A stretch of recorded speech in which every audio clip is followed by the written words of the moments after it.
So, we will continue with module 7 in this electronic systems packaging course, and this will be the last lecture in module 7. Now, if you recollect, we will take a quick recap. If you recollect, we have been looking at basically assembly details of components, and we have seen various types of components being used: plated through hole, SMD devices.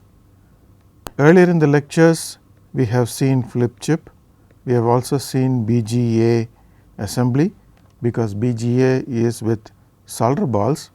The same thing has got to do with CSP components, and we have also seen mixed type of components in certain complex designs. And secondly, we have seen the various processes for soldering, and we have also seen the basics of soldering process in terms of materials that are being used for soldering process. And then we also have spent some time on the thermal profiling for reflow procedures, right, and we have also spent some time on alternatives to lead based soldering, that is the use of lead free soldering in systems packaging. So, we will continue with that. We will also look at lead free materials, and then we will in this particular lecture go into some aspects of green electronics and conclude with this module. And finally, at the end of this lecture, we will have a question answer session, a tutorial session, a set of questions that will be worked out here in this particular lecture, so that you can clear all your doubts that you had during this particular module. Now, at the outset, I want to mention that in this particular packaging course, we will have different sets of question papers that will be posted in the website, which can be tried as a home assignment, and it can be communicated to the instructor, or if you have any questions on this, it can be emailed to the instructor at your convenience. So, we will move with the technical aspects. Now, in the earlier lecture, we talked about low melting lead free alloys. Now, as you know, lead based alloys have been used for a long time. Of them, the eutectic composition tin lead 6337 with a melting point of 183 degrees centigrade is the most commonly used. Now, because of RoHS legislation, we are moving into lead free.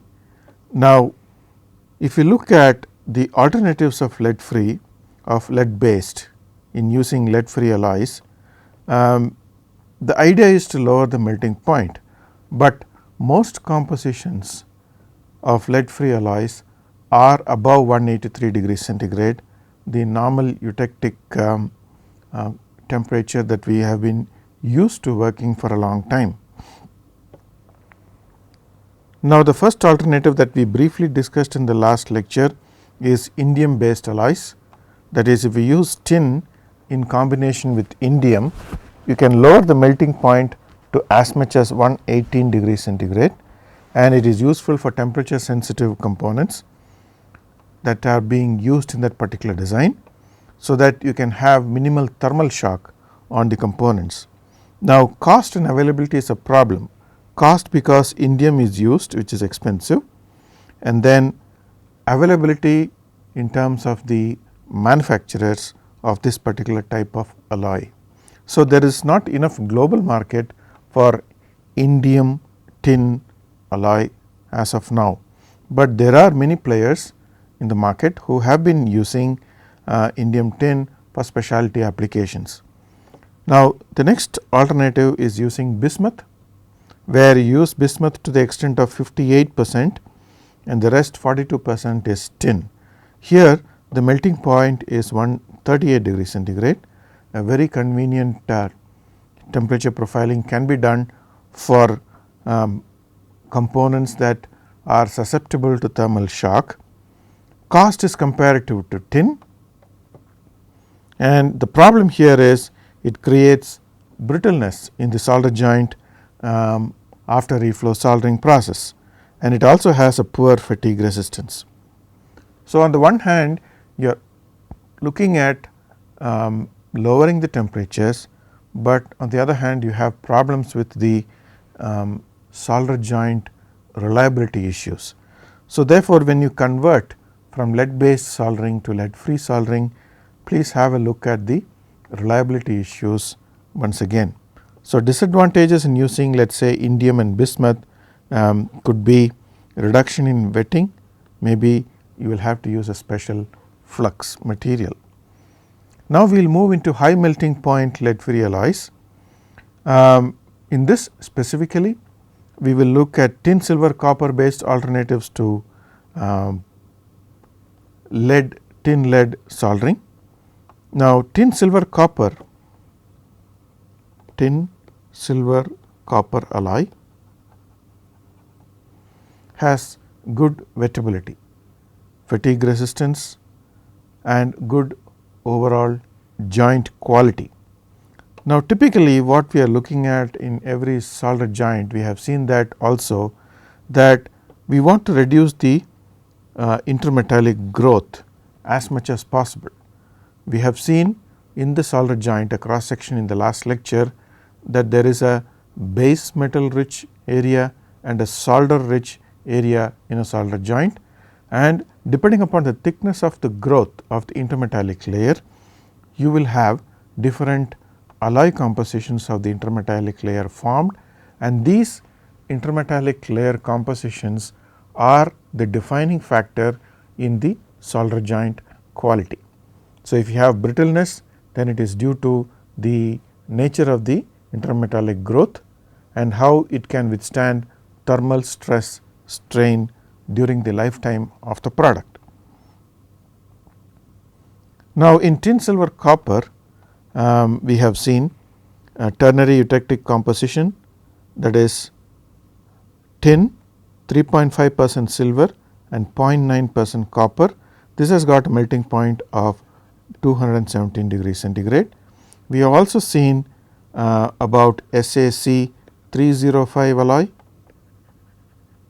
and also SAC 405 alloy in the previous lecture.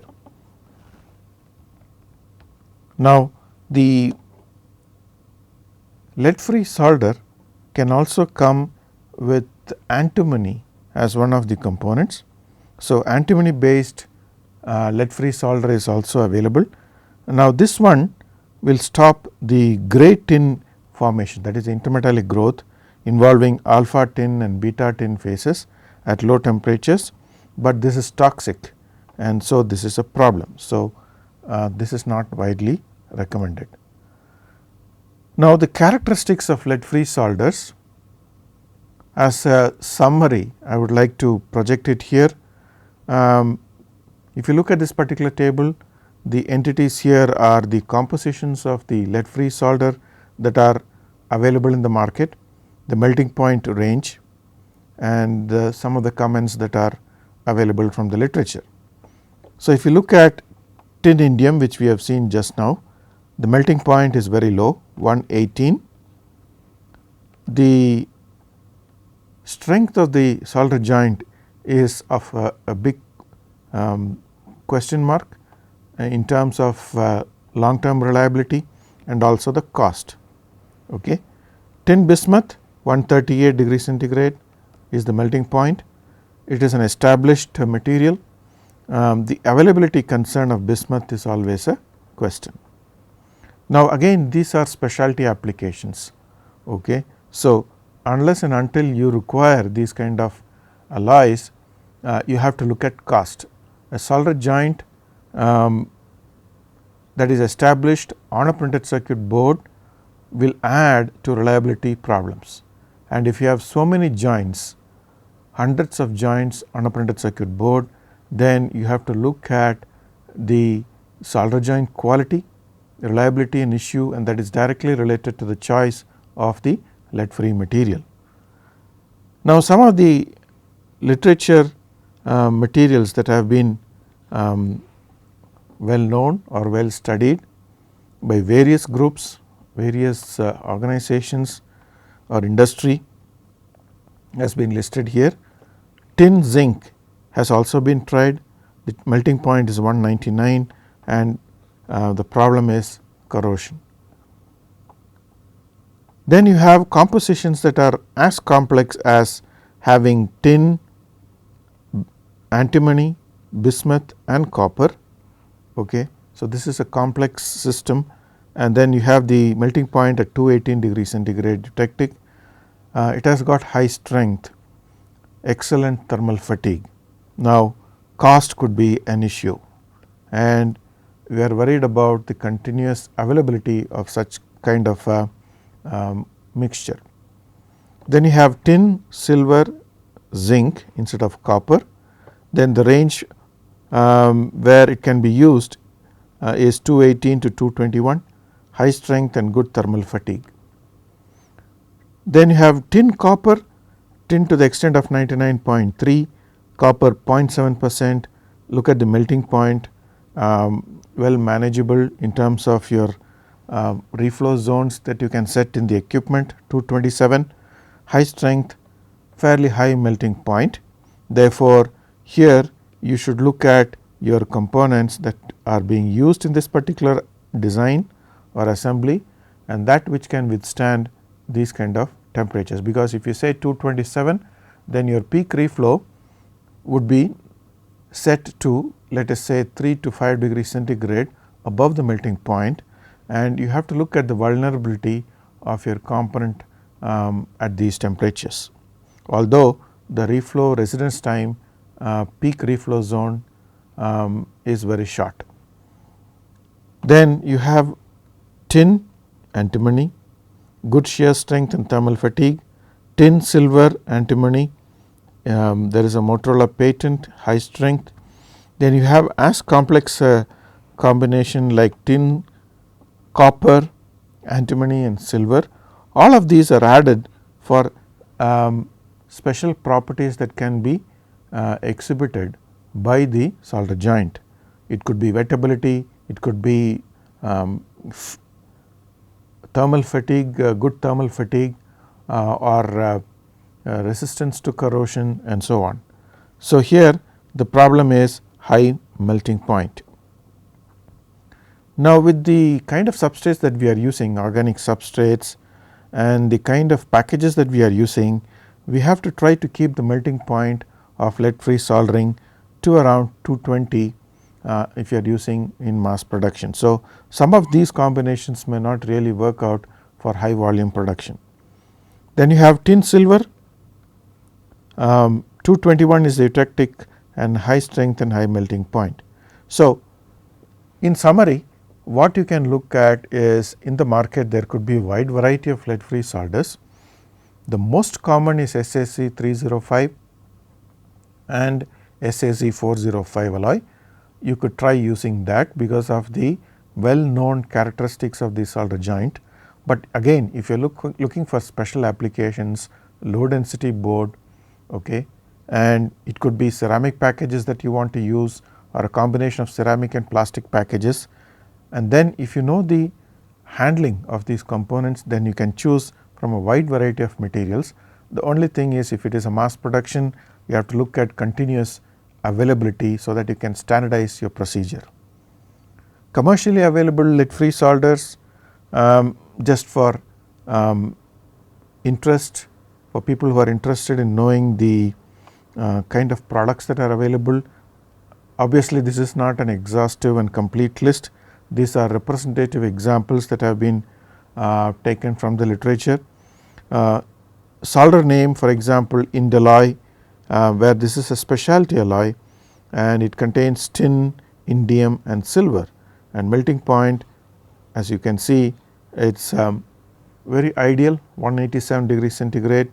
There are problems like potential indium lead incompatibility, will require lead free plating on PCB lands and component leads. So, the preparation of your PCB surface has to be tuned if you are using this kind of a material. Then Alpha Metals produces alloy HTM, where it is tin, bismuth, copper, silver, 212 degree centigrade, and liquidus temperature is too high, and if you are using it for other applications like more other than reflow, if you want to use it for a wave soldering process, then there will be concerns. Then you have tin, zinc, indium, AT&T. The composition is 81% of tin, 9% zinc and 10% indium. If you look at the melting point, very attractive in terms of working conditions. Again, the compatibility of the PCB has to be looked into. So, if you are migrating to lead free, your PCB surfaces is also recommended to be lead free surface finish. So, you could either have a tin finish or you could have a nickel gold finish. Then you have Castin from AIM products, which is basically tin, silver, copper, antimony, 215, liquidus temperature too high. But unless you do a kind of a trial and error method, and if you do a careful examination of the solder joint alloy after the product has been established and is in working condition for over a year, it is very difficult to precisely write the failure aspects of each of these materials. Tin, silver, copper from DOE US. So, the various percentages are mentioned here, again 217. So, these are the comments that are available from the literature, current literature. So, we will summarize with some of the opinions or comments that have been seen over a few research papers and experiences of various manufacturers who have migrated to lead free soldering. Now, in general, we can surmise that if you are using lead free solder materials, what are the situations or what are the conditions that you need to look at for a bare printed circuit board. Now, at the PCB side, you must consider benefits of reduced use of brominated flame retardants. Okay. Now, as you know, all these FR materials, FR4, FR3, FR5 and so on, the classifications that we have seen in the earlier classes contains bromine as one of the key components used to exhibit the property of fire retardancy or flame retardancy. Okay. But that is also being looked at carefully worldwide as a material that needs to be banned from the PCB industry or the electronics industry because of the RoHS regulation. So, if you are using lead free material for interconnect assembly, then you also have to logically look at removing bromine from your base substrate. Okay. So, reduced use of FR materials which contain bromine as one of the components is a key issue. Now, there are other alternatives. You could use phosphorus based substrates. Japan is one of the countries which have taken a lead in reducing bromine based organic substrates. They have moved to phosphorus based substrates, organic, and they have been found to be as reliable as glass epoxy bromine based substrates. So, currently the cost could be prohibiting, but eventually we have to look at alternatives.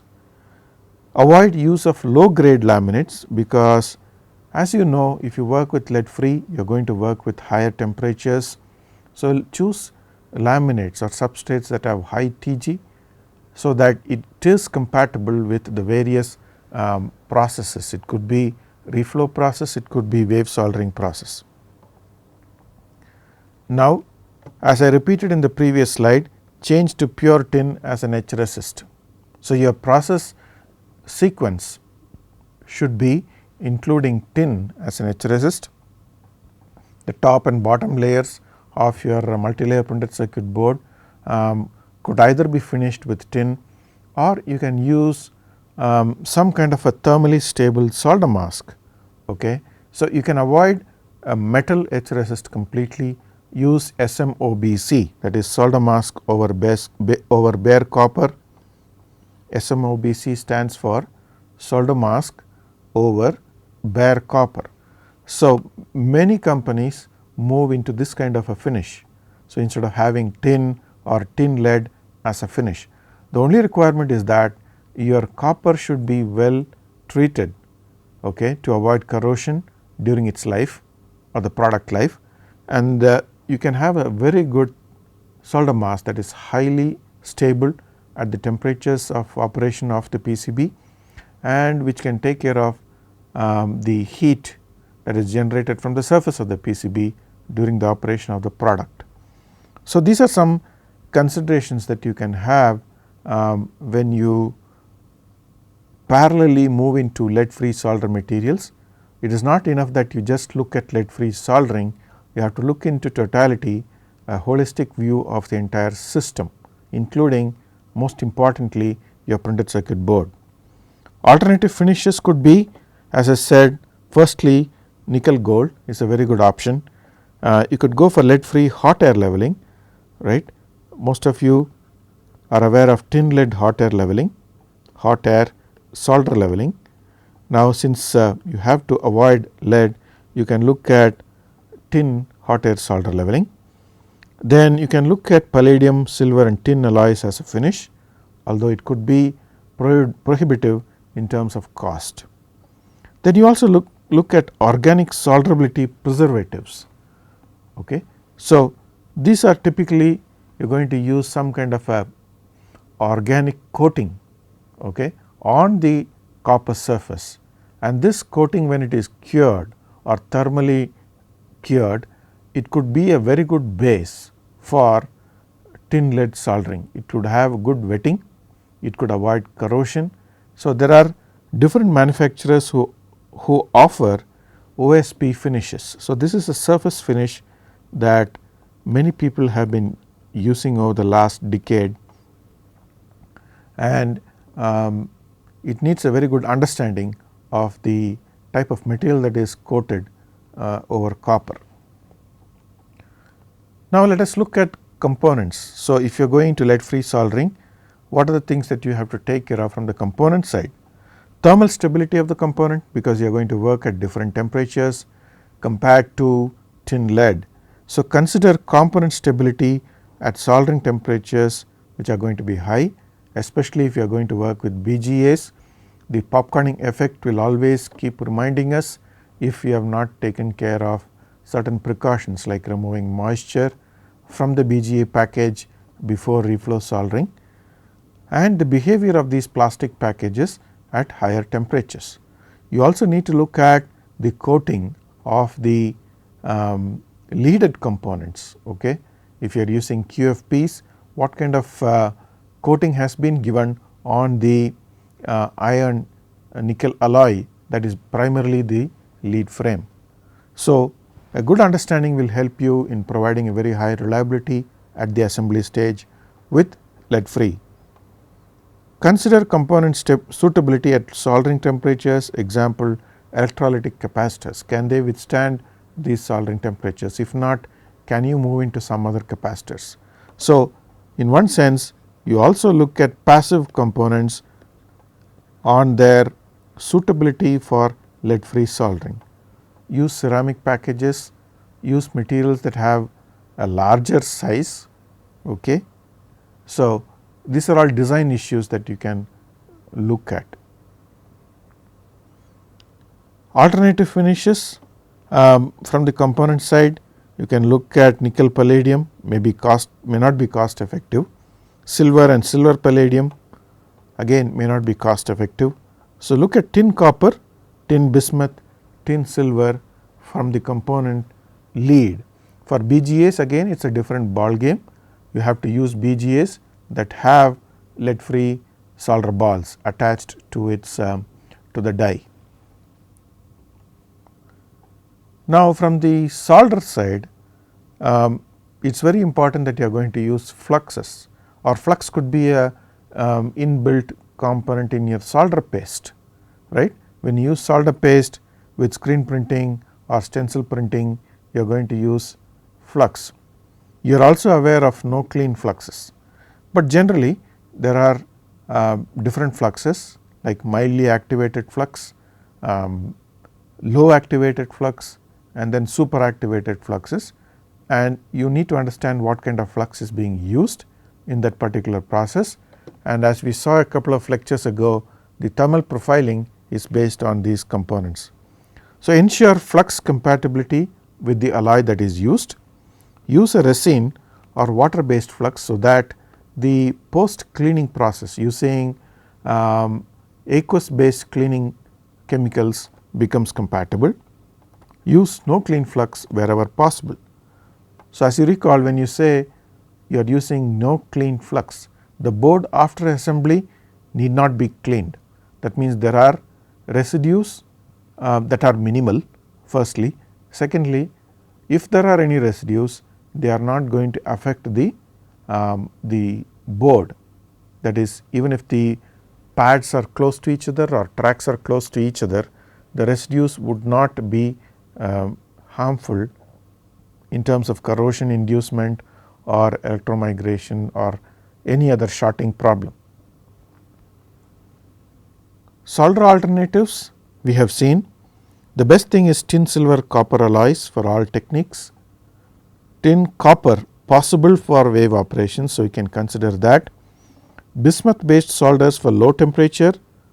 So, this is a summary of the various situations that you can probably enter into for various designs and applications. Other alloys specific to the application, which we have seen during the last 4 or 5 slides, you can select, and you can use tin bismuth silver for reflow, provided the temperatures are suiting your process. Now, coming to the process side, if you are using lead free, have a look at the reflow profiles. Optimize your reflow profiles for the selected alloy. Do not work with earlier profiles that you have been using for lead based. Whenever you use a new material, change the reflow profile, do a trial run, and then optimize it, and then store that for all subsequent operations involving the same set of components, the same substrate, and the same solder paste material that you are using. So, optimize the reflow profiles, allow for narrower process windows, and here again the conditions should be based on the total time taken for a particular batch to be completed, and that again is related to the combination of the different types of packages that you have used, the solder paste material, and the equipment. For example, a reflow zone could be a 3 zone or a 4 zone reflow equipment. So, you have to work in tune with those conditions. The equipment, from the equipment side, try to maintain good temperature control, right, plus minus 1 degree centigrade. Consider energy consumption. Now, the residence time in each of the zones will come into question when you talk about this point. Okay, you have to save energy, because when you are moving into lead free compared to lead based, you are working at higher temperatures. Globally, there is larger energy consumption. This is a very big concern in the industry today, because sometimes you are working 40 degrees up from 183. So, if you look at global electronics industry, many people have commented about this larger energy consumption for PCB assembly. So, I keep repeating and saying that the thermal profile should be carefully considered to reduce energy consumption for assembly. Check temperature range of equipment. Okay. Sometimes because you are working with lead free, you would have been working with lead based solder, and now your equipment is incompatible for lead free. So, make sure your equipment is in place, and consider using inert gas atmosphere, that is nitrogen based reflow. Now, this is an option that need not work for all designs. Okay. So, you can consider working inert gas atmosphere to reduce defects, but in some cases we have seen inert gas atmosphere in fact induces defects like tombstoning, skewing and so on. So, have a control on the conditions. So, the reliability of lead free solders or soldering process, as a summary, depends on material selection. The fatigue performance of tin silver copper solder is much better than tin lead, as we have seen over the years. Tin bismuth provides reliable joints for low temperature service, low temperature assembly. Lead free board finishes exhibit better solderability. There was a concern about the reliability issues, the wetting and the solderability, but now having seen the experience of many manufacturers and EMS services, lead free board finishes do exhibit better solderability. Fewer defects have been seen with lead free solder, or probably the process control has been well understood to reduce the defects. Reliability of tin silver copper in BGA ball grid arrays are greater than tin lead BGA based on thermal cycling. Okay. So, definitely we are moving in the right direction in using tin silver copper, one of the top preferences in the lead free zone, and we are replacing lead based very successfully by many companies and also by prototyping industries. So, finally, the benefits and concerns of all of these issues that we have been talking about is that there are environmental concerns that have been taken care of. Lead free solders are less toxic, reduced risk of lead entering and polluting the environment, compliance with forthcoming legislation of hazardous substances. Economically, costs may be very high if you are switching over to lead free. Converting to lead free assembly may involve other costs also, including training your personnel, getting into quality assessment, understanding the quality assessment in house, and certification of your employees and your company into the testing standards. For example, IPC is conducting various training programs. IPC is a global body, and maybe you have to train your engineers and certify your company so that you will be accepted globally when you sell your product for lead free assembly, and your product could be certified successfully. Recycling and disposal costs may fall because you are using lead free, otherwise lead disposal is a problem. Profit margins may be higher for a green product because you are now selling a green product. Your tag is green, therefore, you may be having a leading edge currently in the global market, and therefore, you could in fact push a product for with higher profits. Technically, improved reliability is possible if you are expert in understanding the processes. The board will exhibit better solderability and have a longer shelf life compared to lead. The only thing is you have to avoid pure tin, because we have seen problems with pure tin like whiskers and so on. Fewer defects with lead free solder than with tin lead solder in well designed processes. From the more economic and marketing angle, consumer willingness to support products with less environmental impact. So, people are also aware of environment and green electronics. So, there will always be a push for green electronics. Opportunity to demonstrate a company's commitment to the environment. Okay. So, these are very general comments.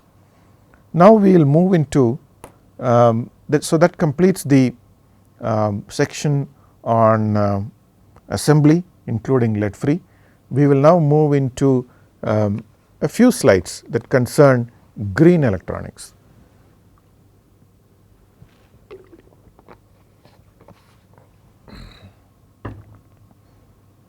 So, by now you are aware of the term green. So, in electronics, green electronics, the term is now a very key word to understanding a system or when you do a packaging of a product. What is the issue as far as electronics packaging is concerned? Let us look at some basics. If you look at the life cycle of an electronic product, okay, there are various issues that I have listed here, and if you look and relate it to the figure that I have shown here, there are electrical issues, mechanical and chemical issues when you design a particular product.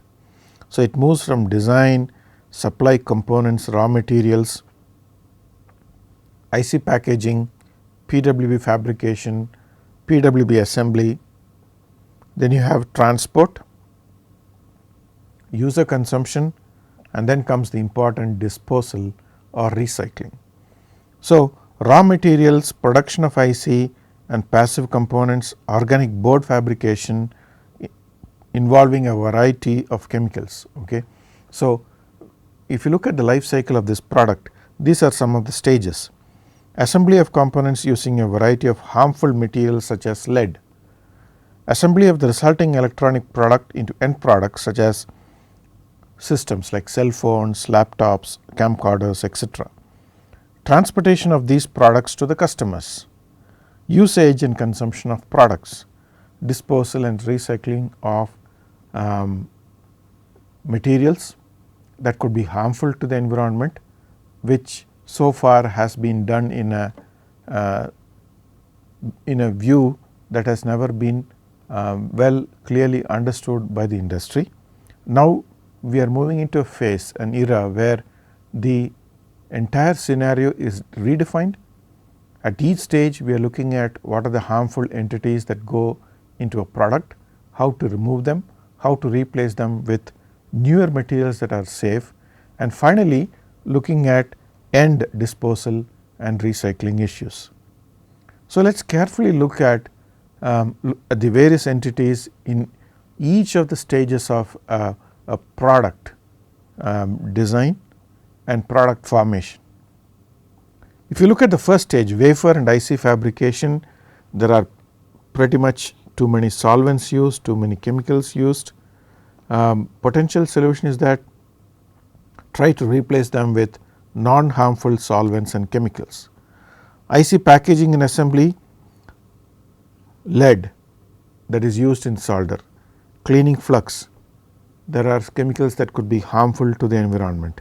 So, replace it with lead free solder, use conductive adhesive attachment, okay. Instead of using solder material, you can use conductive adhesive as we have seen in flip chip bonding and so on. Okay. Minimize solder usage, that is the way to reduce the risk of such elements. At the system level, printed wiring board and assembly, again you are doing soldering, lead based solder, cleaning flux in assembly. I mentioned before bromine used as a flame retardant in PCB, solvent emission in PCB manufacturing process during substrate cleaning and so on. So, these are potentially risk areas for the technician, for the environment, it is a health hazard. So, solutions: use lead free solder, use conductive adhesive again for SMD components and fine pitch components, use non halogenated flame retardant materials like those that contain phosphorus instead of bromine, use a solvent free PWB process, move into more aqueous based cleaning or aqueous based chemistry.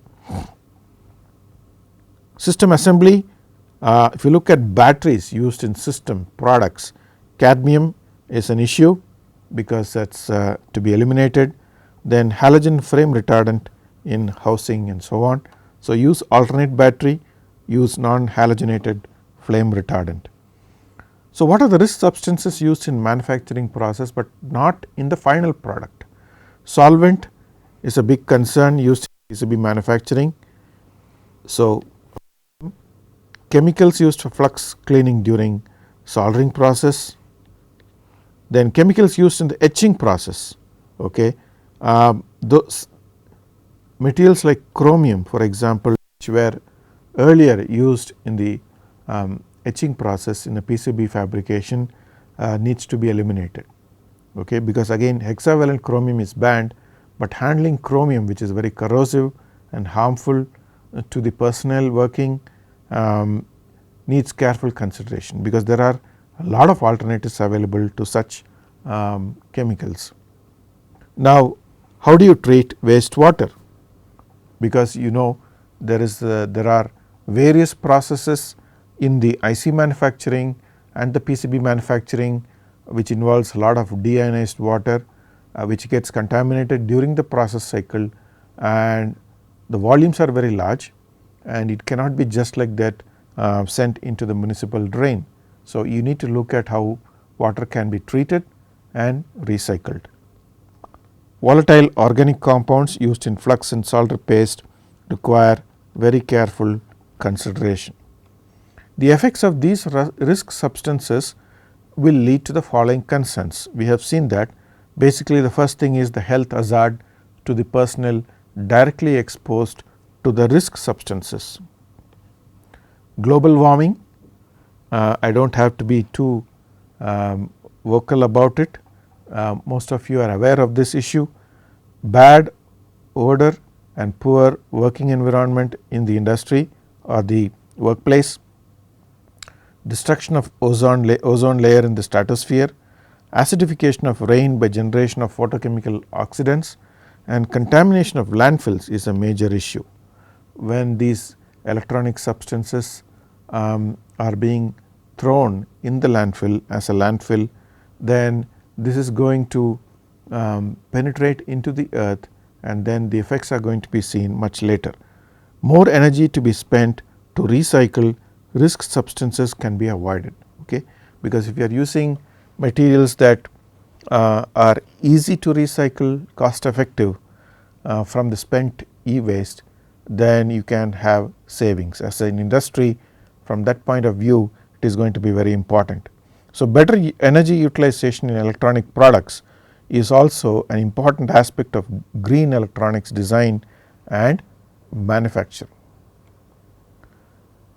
Now, I will conclude with a few slides by showing you some terms, some kind of a symbol or logo that all of us will have to be aware of when you buy an electronic product or use an electronic product, or if you are in the industry, if you are producing a product, then you have to certify yourself or your product based on global legislation. The first thing is the WEEE logo that you see on the top right corner of this slide. This is the logo of the WEEE organization or council, which stands for waste, electrical and electronic equipment, electronic waste, e-waste, e-scrap, or waste, electrical and electronic equipment. This logo defines that or describes loosely discarded, surplus, obsolete, broken electrical or electronic device. So, it is a waste from an electronic product which needs attention, which needs to go for recycling, careful recycling, considered recycling. It cannot just be thrown into the dustbin. Then the other term that you will see in most products, which is RoHS, that is restriction of hazardous substances. Now, the logos that you see on this slide are not official logos of any organization or anything. If you are producing a product, you have to give a RoHS logo that you can decide, and these are just simple examples that have been taken from the literature. Now, basically you have to comply with the global legislation, and you have to certify that your product is RoHS tested. Now, what are the materials that are coming under this list? Lead, cadmium, mercury, chromium, which is hexavalent, and brominated flame retardants, that is used in FR4 laminates. So, these are the 6 materials, including diphenyls and diphenyl ethers and so on. So, under the broad category. So, these are the basic chemicals that are being considered or being written as listed materials, materials that come under the legislation of RoHS. Unorganized recycling and disposal of e-waste involves significant risk for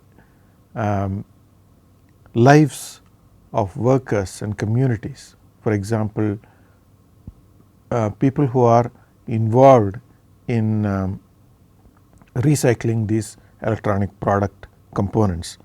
Great care must be taken to avoid unsafe exposure in recycling operations and leaching of materials such as heavy metals from landfills and incinerator ashes. So, when these are keyboards, monitors, printed circuit boards from computers, desktops are being thrown in landfills, people try to recover these components or separate materials including batteries and so on, and these pose a lot of health risk for the workers. So, this is unorganized recycling sector which should be discouraged. So, normally what one needs to do is pass on the e-waste to a licensed recycler that could be identified in your area and that is approved by the government as a authorized recycling agency to take care of your e-waste, because they have the right procedures, the right methodologies and the right working environment for their employees to recycle the waste. So, there are many questions. If you look at this slide here, there are many questions that could be asked. Now, these are questions that I have put for us to answer ourselves and see how do we understand this humongous problem, the larger problem of green electronics. So, what is RoHS, you know, what is WEEE, you know, what are the restricted materials mandated under RoHS, you know now. Why is RoHS compliance important? Only then you can be at the leading edge of manufacturing. How are the products tested? Because you know the various materials, you eliminated them from your production line and then you can easily test for compliance. Which companies are affected? It could be PCB manufacturing, it could be PCB assembly, right. So, why is there a push for lead free solders in electronic soldering applications? Because only then you can get a safer product, because we are looking for the next generation of people to live in a community that is devoid of these hazardous substances.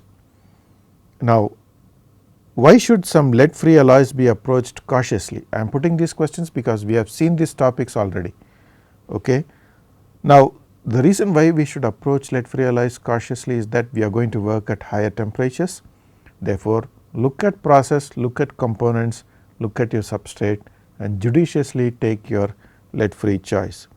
Are lead free alloys as durable as tin lead? Yes, we have seen some of those issues. How do lead free alloys compare to tin lead alloys for application, high temperature application requirements? Experience has shown, literature has shown that lead free alloys are as comparable to tin lead in terms of reliability and sustenance in various temperature environments. Now, can they work with different flux types? Yes, only thing you need to know the temperature range and the activation in the reflux thermal profile, reflux soldering thermal profile. In what solder forms can lead free alloys be produced? They are available as solder balls, pellets, wires, as bars. Okay. So, in all formats lead free alloys are available, you can choose them as required. So, what are the attributes that one should look for while searching for a lead free alloy? So, basically what you need to look at: low cost, easily repairable joint, compatibility with existing parts, packages and processes, and no toxic or exotic constituents which could be cost prohibitive. So, this is a summary of the RoHS. Have a look at these slides which I have taken from ewasteguide.info, just to basically show you that the landfills are totally filled with electronic products at the time when there is no organized sector for this. Today it is a new story. Things are looking organized in this sector because of various organizations, including private NGOs and so on, and government especially taking more efforts in bringing an organized activity as far as e-waste recycling is concerned. And to top of all of this, in India, our country, we have finally a law versus with the e-waste material. Okay. So, the government of India has brought a new regulation, and it has given certain procedural steps for manufacturers in the electronic sector as to how they should handle e-waste. The same goes with various organizations. If you are producing e-waste, you have to have certain procedures laid down to hand over the e-waste to an authorized recycling agency, and we are now looking at many companies coming and applying for licensing to start up organized e-waste recycling. So, this will be effective 2012 May 1st, and then you will see that the e-waste will be very properly handled, okay, by an organized sector. So, this concludes the chapter, that is module 7 on surface mount assembly, advanced packages assembly, issues with materials, soldering materials, joining processes, soldering processes. We have also seen lead free alternatives, and we have also looked into very important aspects of green electronics and what you as an individual or as an employee in industry or a management in an industry in the electronic sector need to look at as far as e-waste is concerned. Now, we will conclude this module by looking at some questions and answers that will help you finally understand this module very effectively. So, we will spend about 7 to 8 minutes on this tutorial, and you can also get back to me on any issues or clarifications regarding this tutorial. More questions in the form of a questionnaire or a quiz will be posted in this particular course website. Now, if you look at the first question, some SMD resistors have a case form of 0402. What are the dimensions of this resistor? So, we have seen that 0402 means it is 0.04 inches by 0.02 inches. Okay. So, this is the dimension of the resistor. What is the melting point of 6337 tin lead solder material? All of you are aware of this. It is 183 degrees centigrade, and this helps the attachment of various components with the printed circuit board, even if it is a low TG printed circuit board. List the different methods of machine soldering. You have seen the different methods. One is reflow, the other is wave soldering. The other machine soldering process that you can think about is laser soldering, although this is used in very small volumes. So, what is flux? What are the functions of flux during soldering? There is a separate lecture we have dealt with on this. So, flux is very essential, because firstly you need to look at wetting, you need to look at solderability issue, reducing the contact angle, okay, contact angle of the joint, and providing a good joint, then producing a corrosion free deposit, that is, you have to remove the oxides from the board. So, these are some of the various points that you can write for this. Why are adhesives printed on printed wiring boards before SMD mounting? Because in the case of very small components, lightweight components, and if you want to do a double sided reflow to provide a very good gluing or attachment to the board, so that the components do not fall. So, especially useful for double sided wave soldering process, requires gluing with adhesives. So, what is the function performed during IR or thermal reflow soldering? So, basically here, if you are using a solder paste, the solder paste will melt, the board gets activated, the solder pad on the board also gets activated, then the component leads, the coating on that also gets activated. So, at the melting point, the solder paste will flow and fuse with the component lead and the pad on the PCB to form a very good joint. Can SMDs be repaired on board? Yes, you can repair, provided you have the right tools. Okay, as you have seen in SMD, there are different sizes, the pitch could be very small. Now, in QFP again, if you are going to 0.3 mm QFP repair and rework, then you should have special tools for this. Most stencils are preferred to seal screens during screen printing process in SMT, because in metal you can provide very good imaging and very good dispensing of the paste in the right volumes, right. So, and that is highly reliable, and you could have a very good 1:1 photo tool to PCB translation of the pad size. Pad size means pad volume dispensed in the right areas. RMA in flux type stand for what? RMA stands for Rosine mildly activated flux.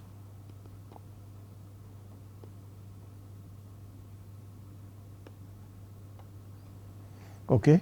So, can have other types of fluxes also, as you can see in the lecture, earlier lectures. So, 2 to 3% of silver is usually added to tin lead solders. Why? We have seen this in tin lead silver chemistry, and we have seen that 2 to 3% silver aids in wetting and also providing a good finish, a good appearance, and also the strength, increasing the solder joint strength. So, you can give these reasons for that question. What is the function of preheating in machine soldering process when using Rosine fluxes? Is it to activate the flux? So, basically in machine soldering process, you have to preheat to activate the board first, and also remove the solvents and activate the flux, because if it is a mildly activated flux or low activated flux, you require more time. So, flux activation is very important. What is dross? How do you dispose it? During wave soldering, the tin lead molten solder is exposed to air. So, that reacts with air to form oxides. So, this oxide is known as dross. Now, this could be an impediment during the wave soldering process. So, very regularly you have to remove this dross, and then you have to dispose it carefully, because it contains lead, and then carefully send it back to the recycler to recycle the metals. Give 2 reasons for tombstoning and skewing in SMD assembly. As we have seen, if you are working in nitrogen atmosphere in a reflow process, the different copper pads of let us say SMD chip component could get different volumes dispensed, or it could be different temperatures on the copper pad, or the time taken for reflow could be slightly different between the two pads. That makes the force exhibited on one terminal of the chip component to pull the entire component to its side, leaving the other pad open. So, this is tombstoning. Please refer to the library, SMT failure library that we have discussed. Similarly, there are other questions that I have listed here in this particular PDF. This PDF is available along with this chapter in this particular course. So, take your time to go through these remaining questions, and then you can get back to me for more detailed answers.